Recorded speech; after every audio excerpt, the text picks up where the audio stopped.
प्रणाम गुरुजी। स्वागत है। आज के फेसबुक लाइव कार्यक्रम में सभी श्रोताओं का हार्दिक स्वागत करता हूँ। गुरुजी, आज जबलपुर से बंधु जी ने प्रश्न किया है। सादर प्रणाम गुरुजी। भारत आज़ादी की 80वीं वर्षगांठ मना रहा है। चारों तरफ देशभक्ति और जश्न है। आज का प्रश्न है कि देश का अंग्रेजी हुकूमत से आज़ाद होना ही क्या आज़ादी है? कैसे पहचाने कि कोई देश वास्तव में आज़ाद है? किसी राष्ट्र की प्रजा की स्वतंत्रता के क्या लक्षण है? उचित मार्गदर्शन की कृपा कीजिए। धन्यवाद गुरुजी।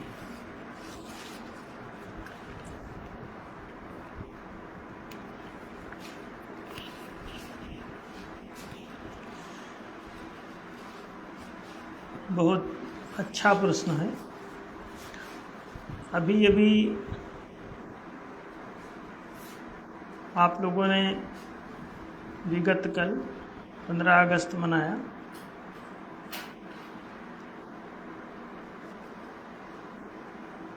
स्वतंत्रता दिवस।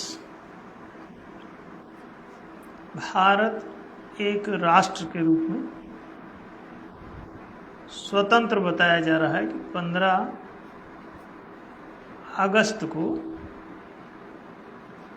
अंग्रेजी शासन यहाँ से विदा हुआ। अंग्रेज चले गए देश छोड़कर और यहाँ पर भारतीयों का शासन प्रारंभ हुआ।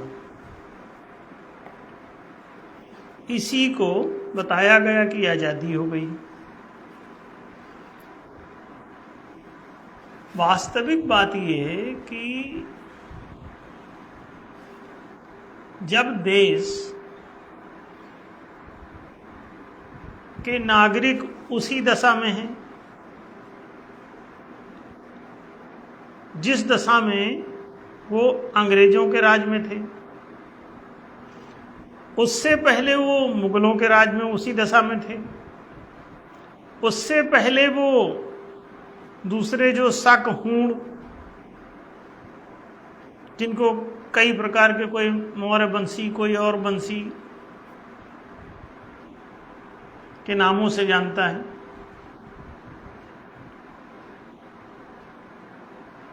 तो कितने ही रूपों में जाने कहाँ कहाँ के लोग आके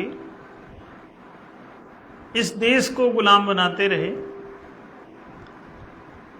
और अंतिम अभी जो अंग्रेज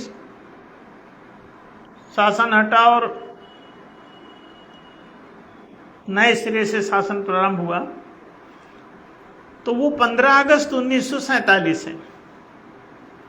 तो क्या उसके पहले के भी कोई डेट मान लें जब मुगल शासन खत्म हुआ है, वो भी तो आज़ादी हुई होगी। उसके भी पहले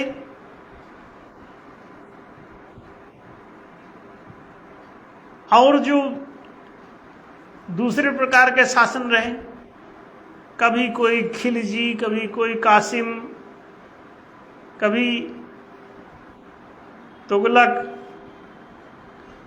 और जाने कितने ही शासक विदा होते रहे और उनके बाद कोई दूसरा शासन आता रहा।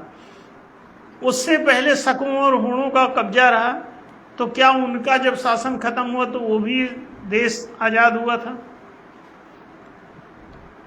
तो इसमें कितनी तारीखों को स्वतंत्रता दिवस माना जाए? एक राजा के बदलने के बाद दूसरा जो राजा आता है तो पिछले वाले राजा से देश को आजाद कराया बताता है।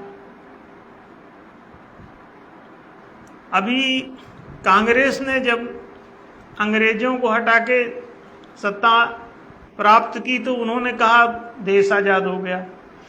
फिर कांग्रेस हटाओ भाजपा लाओ, भाजपा ने जब कांग्रेस को हटाया तो बोले अब देश आजाद हुआ। तो कौन सी 2014 को आजादी माना जाएगी, 2000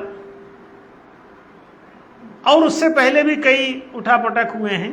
एक बार जनता पार्टी भी सत्ता में आई थी बीच में, तो वो भी बोल सकती थी और आज़ादी के लिए ही संघर्ष कर रही थी। इमरजेंसी लगा दी कांग्रेस ने, जाने क्या क्या हुआ 75 में।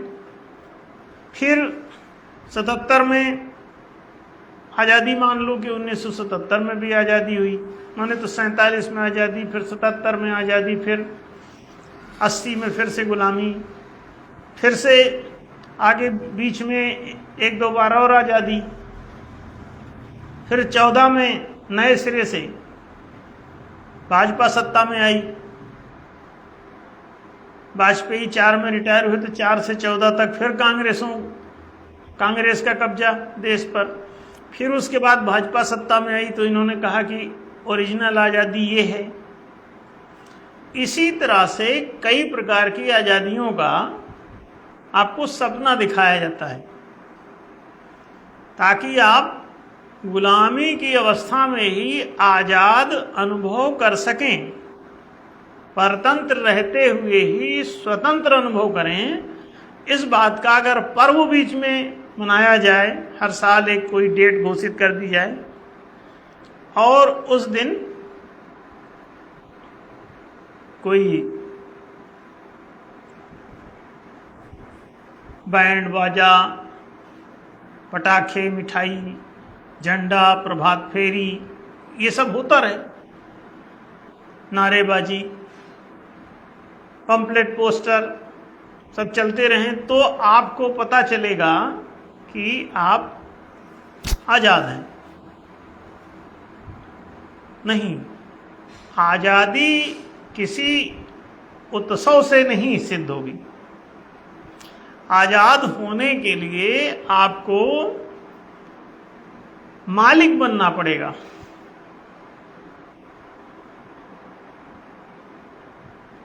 आप अगर किसी घर में भी हैं और घर के आर्थिक, व्यावहारिक, चारित्रिक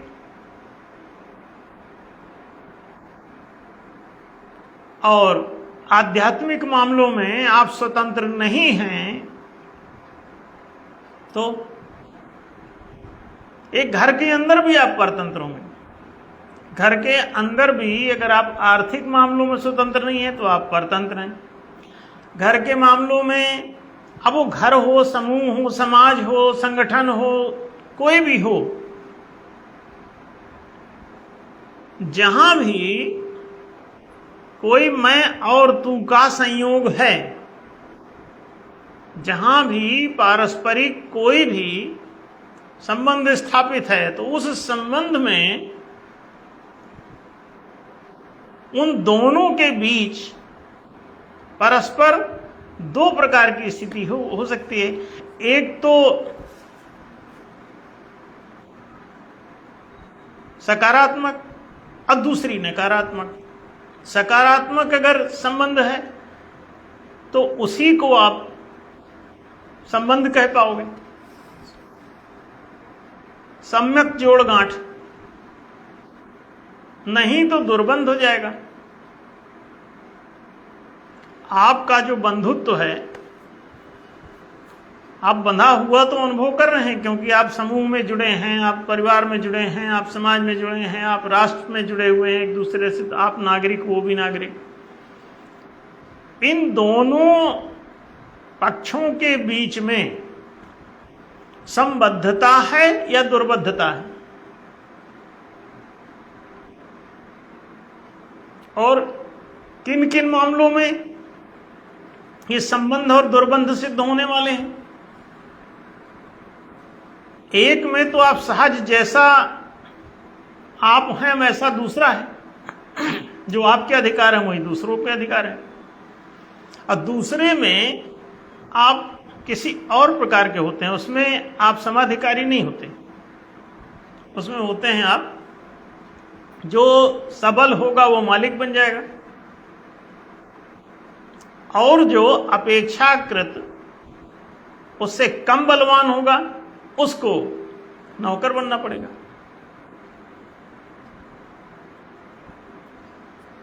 आप उसमें मालिक नौकर हो जाएंगे, आप उसमें शाह गुलाम हो जाएंगे, आप उसमें शोषक और शोषित हो जाएंगे, आप उसमें शिकारी और शिकार के पारस्परिक संबंधों वाले हो जाएंगे। कौन सा संबंध कोई सकारात्मक संबंध है कि नकारात्मक संबंध है, इसे देख लें। आपका जो बंधुभाव है वो कहीं दुर्बद्ध तो नहीं बना रहा है आपको। तो कोई भी मालिक नौकर परस्पर प्रतिद्वंदी होते हैं, संबंधी नहीं, प्रतिद्वंदी होते हैं, राइवल होते हैं, प्रतियोगी नहीं। प्रतियोगिता तो एक दूसरे से जुड़ने की बात करती, परस्पर योग माने जोड़। प्रतिद्वंदिता, द्वंद्व माने होता है संघर्ष, युद्ध, आक्रमण, लड़ाई, विद्रोह, विरोध।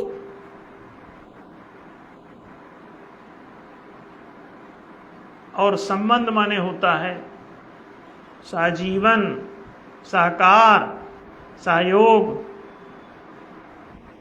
बड़ा अंतर है। तो आप ये देख लीजिए कि किसी भी सामूहिक तल पर, संगठन के तल पर, समाज के तल पर, समुदाय के तल पे, संप्रदाय के तल पे, ग्राम के तल पे अथवा राष्ट्र के तल पे आप उसमें मालिक और गुलाम की स्थिति में हैं।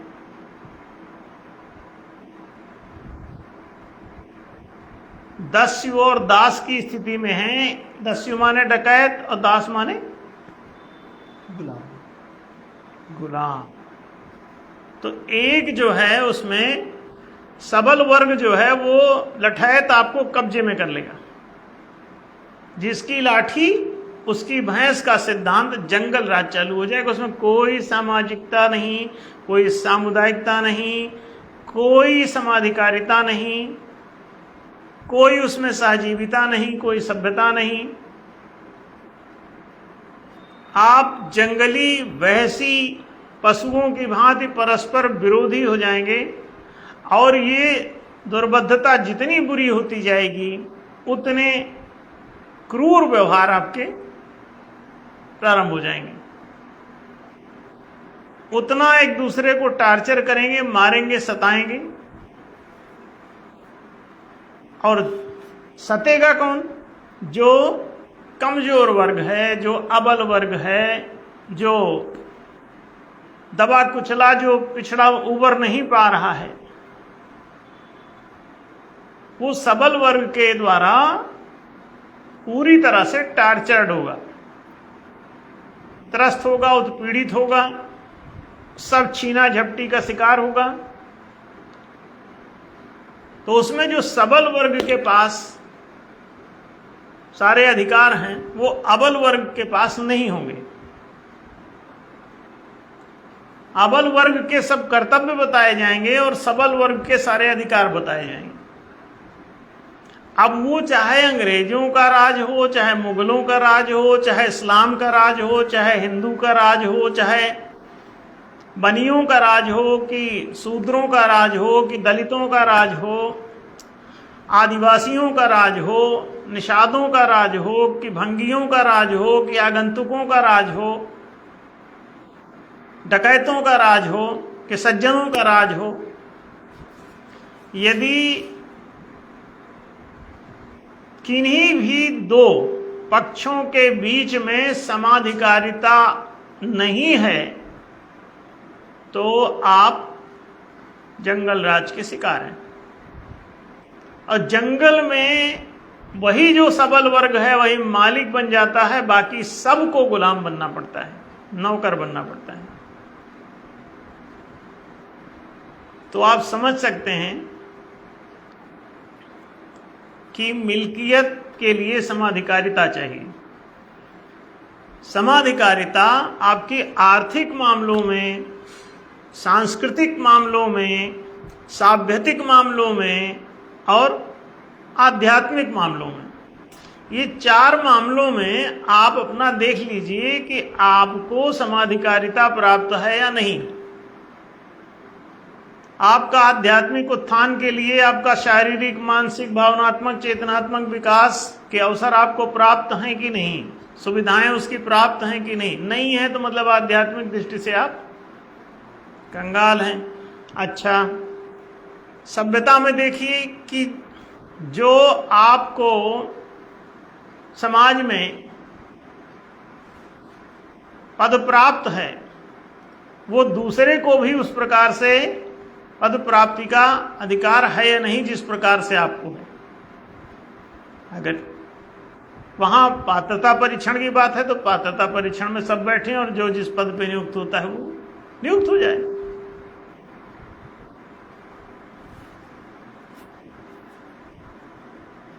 ऐसा नहीं कि एक कोई वर्ग विशेष उस पर बैठता रहेगा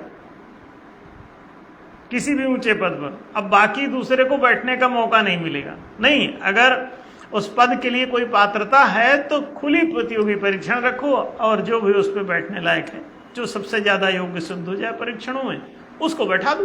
ये एक सामान्य बात है, न्यायोचित है। इसका मतलब आप आजाद हैं, कभी भी आप योग्यता अपनी विकसित करके वहां तक पहुंच सकते हैं। अभी कितनी सुखद बात है, जियो और जीने दो। एक ये फार्मूला है जिसमें सबल वर्ग अबल वर्ग को जियो और जीने दो के सिद्धांत के अनुसार समाधिकारी बनाता है। और जहां पर मरो और मारो, लूटो और खसोटो, तो वहां पर कैसी स्वतंत्रता? सभी नागरिकों की सहमति से यदि सब काम किए जाएं तो सब नागरिक आजाद हैं। ये बात सामान्य सी है। आप कोई भी समाज, देश, राष्ट्र, परिवार, संस्थान, पार्टी, दल, समूह, कुछ भी चलाने के लिए उसके जितने भी सदस्य हैं या जितने भी नागरिक हैं, किसी ग्राम के, किसी देश के, किसी प्रदेश के, किसी राष्ट्र के या किसी समाज के कितने सदस्य हैं, उनके बीच में सार्वजनिक मत से यदि सभी नियम नीति निर्णय किए जा सकें तो आप पक्का समझ लीजिए कि वो पूरे समाज में या उस समूह में या उस राष्ट्र में स्वतंत्रता प्रतिष्ठित है। और यदि ऐसा नहीं है तो आप ये मान के चलिए कि वहां पर कोई स्वतंत्रता नहीं, प्रतिष्ठित नहीं है। आप कितना भी आप आजादी का जश्न मना लीजिए, स्वतंत्रता का महोत्सव मना लीजिए, आप पोस्टर छापिए, आप नारे लगाइए, आप गाने गाइए, जो मर्जी करिए, आप रहेंगे गुलाम। 1% से 5% तक लोग, सबल वर्ग हमेशा रहता है। अगर वो सबल वर्ग अबल वर्ग को गुलाम रखना चाहता है तो वो नियम नीति निर्णय का पारित खारिज करने का मताधिकार आपको नहीं देगा। मतलब आपकी अनुमति, सहमति की प्रतीक्षा किए बिना कोई भी वो नियम, नीति, निर्णय, आदेश वो आपके ऊपर थोप देगा। आपकी अनुमति, आपकी सहमति, आपके अपनी सोच समझ के अनुकूल, अपनी इच्छा के अनुकूल, अपनी खुद की प्रवृत्ति के अनुकूल, अपनी चाहत, अपनी प्रियता के अनुकूल आपको अपनी मति या अपना मत व्यक्त करने का वो अधिकार नहीं देगा। वो खुद के मत से ही हर चीज पारित कर लेगा। आज भी पूरी दुनिया के हर राष्ट्र में यदि यही फूहड़पन है तो स्वतंत्रता किस देश में आप सिद्ध कर पाएंगे? 1 से 5% आदमी सारी वस्तुओं का मालिक है, नियमों, नीतियों, निर्णयों का भी मालिक है। विधायिका, मंत्रिका, न्यायिका पर उसका अखंड कब्जा है ऑल ओवर द वर्ल्ड। तो यहां पे जंगल राज्य भी चल रहा है, यहां पे मानव समाज कहीं नहीं है, यहां मानव राष्ट्र कहीं नहीं है। मानव का मतलब है आप में मननशीलता है, आप में मति है, बुद्धि है, तो आप अपने मत के अनुरूप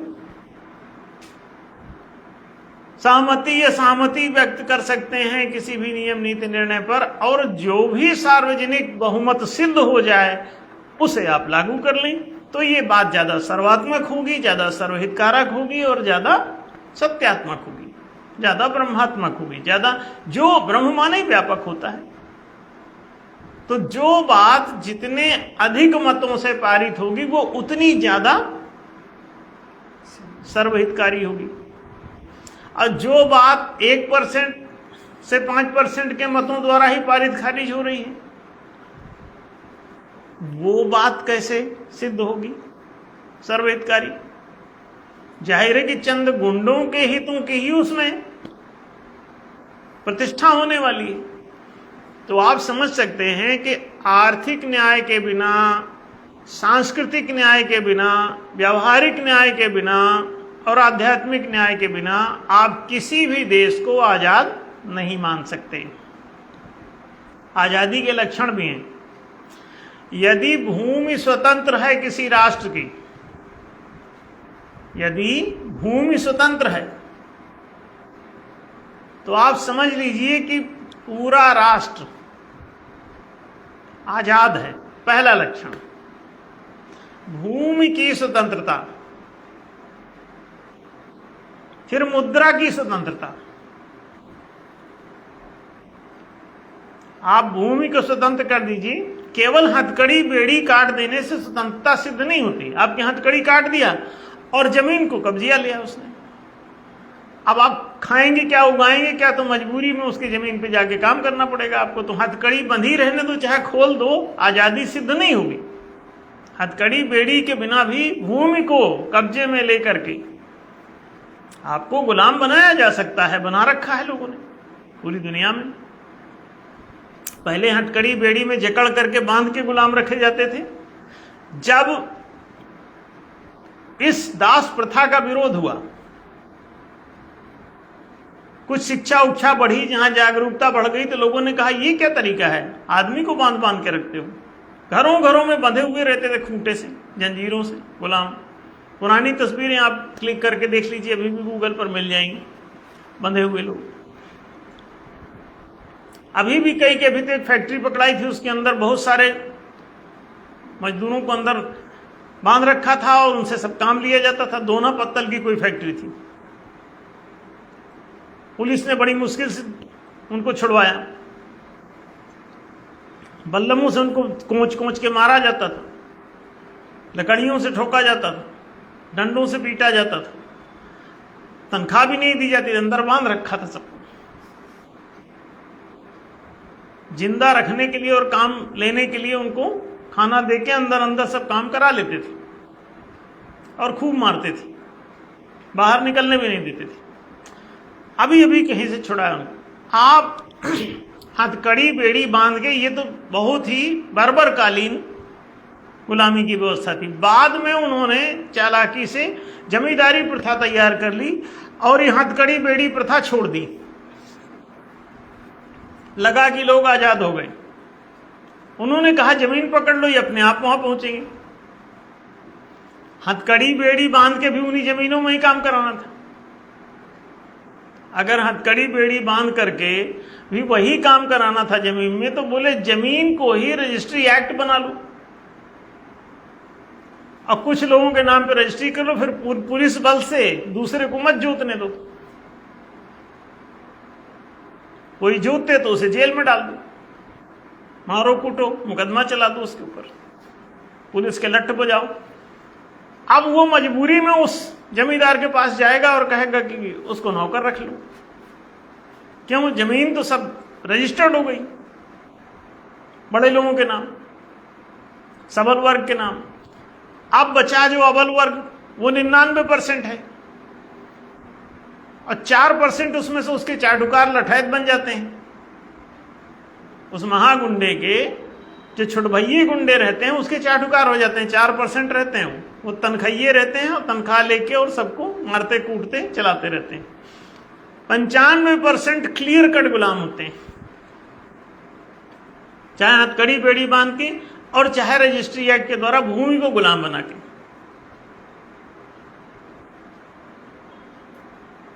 जब जमींदारी प्रथा उन्मूलन की बात उठने लग गई, दास प्रथा उन्मूलन की बात आई, तो जमींदार बन गए वो गुलाम बनाने वाले। फिर उसके बाद जब जमींदारी प्रथा उन्मूलन की बात उठ गई पूरी दुनिया में, तो उन्होंने बैंकिंग एक्ट बना लिया रजिस्ट्री एक्ट से ऊपर। तो लैंड रजिस्ट्रेशन एक्ट जो है, जब लगा कि ये विफल हो गया, जमींदार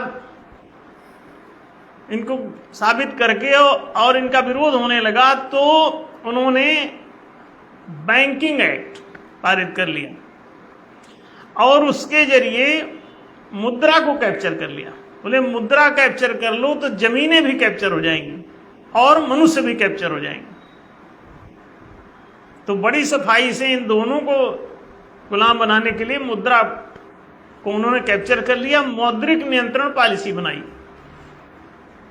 किसी को मुद्रा जारी करने का अधिकार खत्म कर दिया गया। केवल मुद्रा वही गुंडे लोग जारी करेंगे, उन्हीं के सील ठप्पे सब चलेगा और वो उस पर रेपो रेट लगाएंगे। आप रेपो रेट मुक्त और लोन की जगह लिक्विडिटी, ब्याज मुक्त होती है लिक्विडिटी, लोन की जगह लिक्विडिटी आप जारी करने लगिए, पूरा देश आजाद हो जाएगा। केवल आप रेपो रेट खत्म करवा लीजिए और आरबीआई में सभी नागरिकों का खाता अनिवार्य कर दीजिए, हर ग्राम पंचायत में उसका एक ऑफिस बना दीजिए, और जिसको भी लिक्विडिटी की जरूरत है, जिस भी व्यापारी को, जिस भी बनिए को, वो वहां से कैपिटल प्राप्त कर सके और सारे बनिए आजाद हो जाएंगे। किसान भी उसमें से उसी लिक्विडिटी को प्राप्त करके जमीन प्राप्त कर लेगा, कहीं कोई समस्या नहीं है। आप जमींदारी प्रथा का उन्मूलन करने के लिए आपने बैंकिंग एक्ट पारित कर लिया, और बैंकिंग एक्ट पारित करके मुद्रा चलाने का और मुद्रा जारी करने का सारा अधिकार आरबीआई के हाथ में सेंट्रलाइज कर दिया। अब इसका परिणाम क्या हुआ? तो जैसे जमींदारी प्रथा पनपी थी लैंड रजिस्ट्रेशन एक्ट के द्वारा, उसी तरह से बैंकिंग एक्ट के द्वारा मुद्रा को कैप्चर कर लिया गया। आप जानते हैं 1935 में आरबीआई स्थापित किया गया, उसके जरिए फिर धीरे धीरे फिर रेपो रेट की परंपरा चलाई गई। अब रेपो रेट के द्वारा आपको गुलाम बनाया हुआ है। तो ये तीसरी बात, हथकड़ी बेड़ी से ऊपर जमीन को गुलाम बना लो, व्यक्ति को छोड़ दो, जमीन को गुलाम बना लो। फिर जब उसका विरोध होने लगा तो इन्होंने मुद्रा को कैप्चर कर लिया और हथकड़ी बेड़ी भी खोल दी और जमीनें भी खोल दी। अब जमीन कोई भी खरीदो बेचो, जमींदारी प्रथा उन्मूलन कर दी और कह दिया कि अब 5 एकड़ से ज्यादा किसी आदमी के पास जमीन नहीं होगी। पहले जमींदारी प्रथा में क्या है, लाखों एकड़ जमीन आप रख सकते थे, सब एक आदमी कैप्चर कर ले, बाकी सबको गुलाम बना ले। किसान परिवार कोई भी 3 से 5 एकड़ से ज्यादा जमीन पर काम नहीं कर सकता। एक परिवार, एक कोई पति पत्नी है, उनके नाबालिग बच्चे, तो 3 से 5 एकड़ के मैक्सिमम 5 एकड़ काम कर ही नहीं सकता। बहुत लंबा चौड़ा कारोबार, बहुत मेहनत लगती है। तो आप समझ सकते हैं कि एक बहुत अद्भुत तरीका है गुलाम बनाने का, और लोग उसको हथियार की तरह इस्तेमाल कर रहे हैं। चौथी बात होती है कि आप राजकोष को गुलाम बना लो, वो किसी राजवंश का, किसी पार्टी का, किसी दल का, ये घोषित कर दो। अब उसके कब्जे में वो राजकोष आ जाएगा अब वो जो मर्जी उसको खुर्द बुर्द करता हुआ, जैसा मर्जी वो अपनी मर्जी से सब उसमें से बजट पारित कर लेगा और सारा खाता उड़ाता हुआ जीवन जीता रहेगा। राजकोष को आप ऐसे कब्जे में कर दो तो राजकोष को जिसने हथिया लिया वो पूरे देश को गुलाम बना लेगा। राज्य एक ऐसी चीज है कि अगर राज्य ही गुलाम बन गया तो मुद्रा भी उसके कब्जे में, जमीन भी उसके कब्जे में और व्यक्ति भी उसके कब्जे में बिना हथकड़ी बेड़ी लगाए। एक और बात, यदि मंदिरों पर भी कब्जा कर लो, मंदिर को अगर आजाद कर दिया जाए, उस पर किसी व्यक्ति विशेष का कब्जा खत्म कर दिया जाए, उस पर किसी सरकार विशेष का कब्जा खत्म कर दिया जाए, मंदिरों को सामाजिक संस्था के रूप में परिवर्तित कर दिया जाए और मंदिरों के द्वारा होने वाली आय से सामाजिक विद्यालय, सामाजिक उद्यमालय, सामाजिक बस्तियां और सामाजिक चिकित्सालय चलाए जाएं, 4 चीजें बस, तो पूरा देश आजाद हो जाएगा केवल मंदिर की इनकम से। पूरी दुनिया में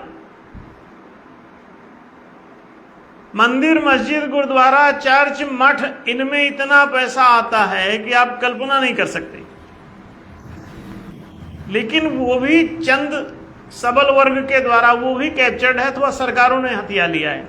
जिन लोगों ने गुलाम बनाया उन लोग सारे लुटेरों ने उसको लूटा। हर मंदिर लूटा, गजनी, गौरी सब यही लूटते रहे। ये काम नहीं हुए जो चारों बताए। जनता को विद्या, जीविका, सुविधा, संरक्षण प्रदान करने के लिए आप स्कूल, हॉस्पिटल ये सब खोलो, रोजगार केंद्र खोल दो, उद्यमालय, वहां से जो भी बैंक में पैसा आता है उसमें मंदिरों में, उसको आप उसमें एक उद्यमालय खोल दो, रोजगार केंद्र, और उसमें डाल दो और लोगों से कह दो जिसको जो जरूरत है इसमें से बिना ब्याज का ऋण प्राप्त कर लिया करो, लिक्विडिटी जैसा। तो आपकी किसी भी स्थूल संपत्ति को वहां से लिक्विड करा लो और उस पैसा मिल जाएगा, और जब तुम किस्तों में जमा कर दोगे तो वो जमीन का कागज या जो भी संपत्ति लिक्विडिटी में रेफर की गई उसको दे देंगे वापस उसका कागज। आप देखें आसानी से पूरा जीवन सबका धन्य हो सकता है। आप आजादी का आंदोलन चलाते हैं, आजादी का उत्सव मनाते हैं और हर सफलता के बाद आप मूर्ख सिद्ध होते हैं। क्यों? व्यवस्था ऐसी है जिसमें 1 से 5% आदमी कैप्चर करके रखेगा। इस व्यवस्था के कारण, व्यवस्था को धर्म कहते हैं और धर्म जो है मानव धर्म न्याय है, तो न्यायशील व्यवस्था इंप्लीमेंट कर लो, उसे ही वर्णाश्रम व्यवस्था कहते हैं। आप उसे लागू कर लो, उसमें 5 प्रकार की जनता, 5 प्रकार के सामर्थ्य बने और 5 प्रकार के कर्म और 5 प्रकार के पद और 5 प्रकार की संपदाएं होती हैं। वो 5 का वितरण हो जाता है, आप आजाद हैं। आर्थिक आजादी ही सारी आजादियों की मूल है दरअसल। आप आर्थिक आजादी कर दो तो सब आजाद हो जाओ। 5 की 5 संपदाएं वितरित कर दो। निषादों के लिए वन संपदा, शूद्रों के लिए कृषि संपदा, वैश्यों के लिए वाणिज्य संपदा, क्षत्रियों के लिए राज्य संपदा और ब्राह्मणों के लिए दिव्य संपदा। ये जितने भी मठ, मंदिर, गुरुद्वारा, चर्च आदि की संपत्ति है ये सब ब्राह्मणों के लिए आरक्षित कर दो। राजकीय संपदाएं सब क्षत्रियों के लिए आरक्षित कर दो और वाणिज्यिक संपदा सब वैश्यों के लिए और कृषि संपदा सब शूद्रों के लिए। शूद्र कौन है? जो शारीरिक दशा में होता है, जिसका मानसिक विकास नहीं, कमजोर बुद्धि का, उनको कृषि कर्म करने दो। जो बुद्धिमान उन्हें वाणिज्य कर्म करने दो, जो छातीवान है प्रेमपूर्ण उन्हें राज्य कर्म करने दो, और जो विवेकवान है उन्हें ब्राह्मण कहते हैं और उनको ब्रह्म कर्म करने दो, नेतृत्व कर्म करने दो। तो 5 ही कर्म है, 5 ही पद हैं, 5 ही निषाद, शूद्र, वैश्य, क्षत्रिय, ब्राह्मण, ये 5 प्रकार की क्षमताओं के नाम हैं। नहीं आप सोचो ये जातियां हैं, ये जातियां नहीं है। जिसमें जो सामर्थ्य दिखाई दे वो ऐसा है। 4 क्यू सिस्टम आप जानते हैं। एक जो जंगली पशुवत रहता है, कमा के नहीं खाना चाहता, उसे कहते हैं निषिद्ध है वो। निषाद है, जो आपराधिक कृत्य में पशुओं की तरह लीन रहता है, चोरी चपाटी करके ही जीवन जीना चाहता है, उसको वन संपदा दे दो, चोरी क्यों करे? जंगल में होने वाली सभी आय उसकी है। कृषि संपदा उनको दे दो जो शिक्षित नहीं हो पाए, अनपढ़ गंवार हैं, और लेकिन अपराध नहीं करते, कमा के खाने के लिए तैयार हैं, वो सब शूद्रावस्था में होते, उन्हें कृषि संपदा दे दो। जो पढ़ लिख गए हैं, शिक्षित हो गए हैं, बुद्धिमान हो गए हैं, वाक्पटु हो गए हैं, बड़े तार्किक हो गए हैं, बड़े कल्पनाशील हैं, प्रबुद्ध हैं, उनको सबको वाणिज्य कर्म दे दो। वाणिज्यिक संपदा माने मौद्रिक संपदा। अब जो राज की जो संपत्तियां हैं, राजकोष आदि, ये राज कर्मचारियों को दे दो। उनको जो काम करते हैं राजकीय, उनको सैलरी समान वेतन का उनको नियम बना दो हर पद पर। और इसके बाद ब्राह्मणों को बोलो कि जितनी भी दिव्य संपदाएं हैं, तुम पुरोहित हो, जाओ अपना पौरोहित्य कर्म करो। अब मठ मंदिर गुरुद्वारा चर्च मस्जिद सब तुम्हारा है। अब जितना इमाम पादरी ओदरी सब है, इनको तनख्वाह देने की जरूरत नहीं, अपना आराम से जो मंदिर में चंदा चढ़ोतरी आता है उससे वो करेंगे और धर्मोपदेश करते रहेंगे और आपका सब काम करते रहेंगे, समाज का पुरोहिती का काम। तो वो उनको सौंप दो, बात खत्म। अब इसमें किसी को क्या तकलीफ है? 5 संपत्तियां हैं ही, लेकिन कब से आदिवासी वनवासी लोग, जंगली लोग कह रहे हैं जल जंगल जमीन उनको दे दो, नहीं दे रहे हो आप। अब क्यों नहीं दे रहे हो?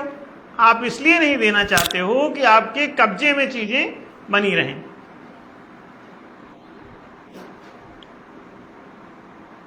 सेठ वर्ग है वो सब कब्जा कर लेना चाहता है, गुंडा वर्ग है वो 5 संपत्तियां उसको हड़पनी है। हर गुंडे, बदमाश, लुच्चे, लफंगे, मवाली, आतंकी, उपद्रवी और विदेशी आक्रमणकारी, वो सब यही चाहते हैं कि वो 5 संपत्तियां सब अपने पास कैप्चर कर लें, बाकी सब गुलाम हो जाएंगे। तो आज़ादी का आंदोलन मनाने से कोई लाभ नहीं, चलाने से कोई लाभ नहीं, आज़ादी का त्यौहार मनाने से कोई लाभ नहीं। ये कब होगा? जब ये आप कम से कम आर्थिक न्याय कर लो। और ये सब सुनिश्चित करने के लिए यदि मताधिकार दे दो कि नियम नीति निर्णय आपके समाज राष्ट्र आदि के सब सार्वजनिक बहुमत से होने लगे पारित खारिज, तो आप आजाद हो जाओगे और ये आर्थिक भी न्याय अपने आप हो जाएगा।